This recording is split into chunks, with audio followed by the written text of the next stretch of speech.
Hello again. English Concertina for Beginners, number 11. We're doing well, aren't we? At some stage you're going to want to be able to play with other musicians, I hope. So I'd like to have a look at making a start on that today and give you some techniques and methods I use, little hints to make some progress with that. And we're going to have a look at how you can accompany your own playing. So before this, before I started the video, I made a sound recording of myself playing a simple melody, which we're going to do right now, and then I'll show you how you can use a tape recorder or your computer to play back the recording of yourself, and then you can play along with it.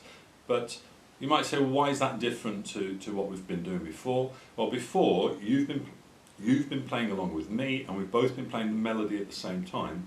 Today we're going to have a look at playing rounds. These are the kinds of things that choirs can do, and you may have happy memories of singing rounds at campfire with scouts or something like that. And basically one group starts the melody, and either a quarter or a half the way through, the next group come in from the beginning, and the two blend together to form what we call a round, and each group does it 2 or 3 times, and you get a very pleasing effect. And it's a very, very good way for you to get some practice in at playing with another musician. With yourself, yes, of course, but you have to listen to what's going on, and you have to keep time, and you have to keep your concentration on what you're doing at the same time as being aware as to what somebody else is doing. Now, the melody we're going to use today is Lavender's Blue, Dilly Dilly, Lavender's Green, when you are king, dilly dilly, I shall be queen. I think those are the words. It goes like this, and you probably know it. We're going to play it in C, and you'll notice that the first part of the tune, la da da, those 3 notes are C, E, G. They're the 3 notes of the C chord, and they're all on the left hand in that little triangle there. So we get, and then we just come down the scale. Now this next jump up to there, if you go back to last lesson, you might remember that that sounds like the first 2 notes of Somewhere Over the Rainbow. And if you can remember that, you'll realise that I've gone straight to the top of the scale there.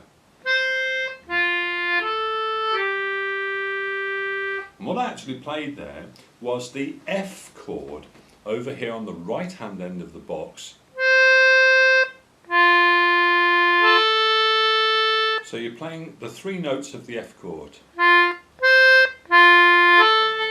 before coming back to that 5th note in the scale there. And then the tune repeats, doesn't it, really? I,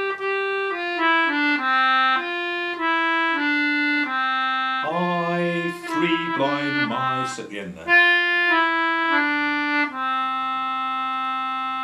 Okay, so if you want to pause and have a little work through that, do that right now, because now I'm going to play it a couple of times so that you can play along. Okay, so 1, 2, 3, 2, 2, 3.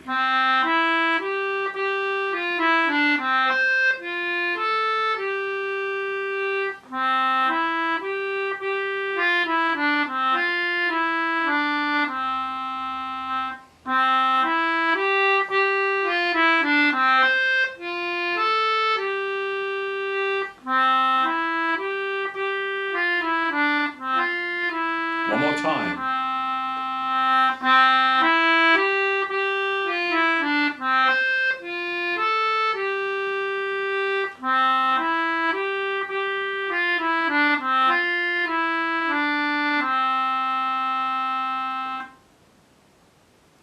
Okay, now a little bit later on you can play along with me by playing that same tune but half a step out, if you like. Wait for me to play half of it and you start the half.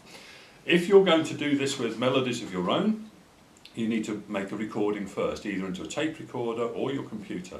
I've got one set up here right now on the computer, which I'm going to lean forward, excuse me, I'm going to lean forward and ask it to play, and then you'll see how I play along with a recording I made earlier.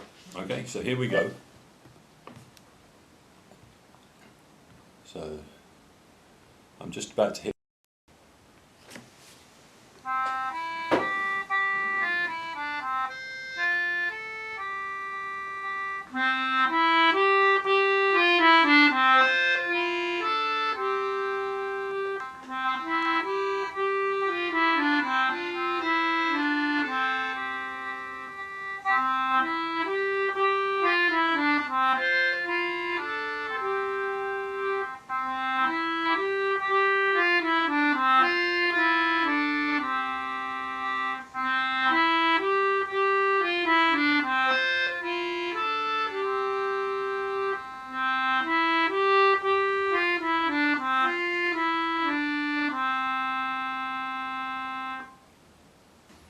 Okay, did that work okay?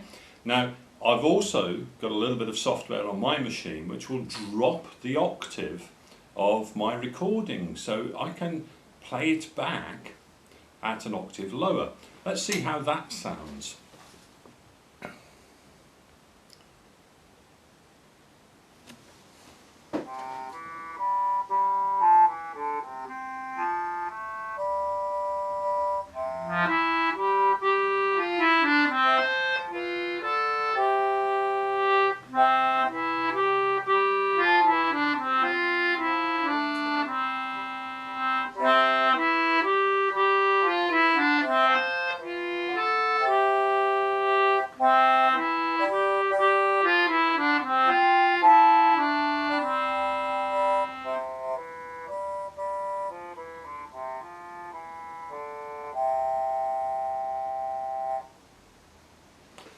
There we go, so that was me making the, let me just get back to here, that was me making the lower octave there using this concertina, but I just dropped the octave using the software, and it sounds a bit like an oboe I think, but I think the effect is quite nice. Okay, so that was Lavender's Blue.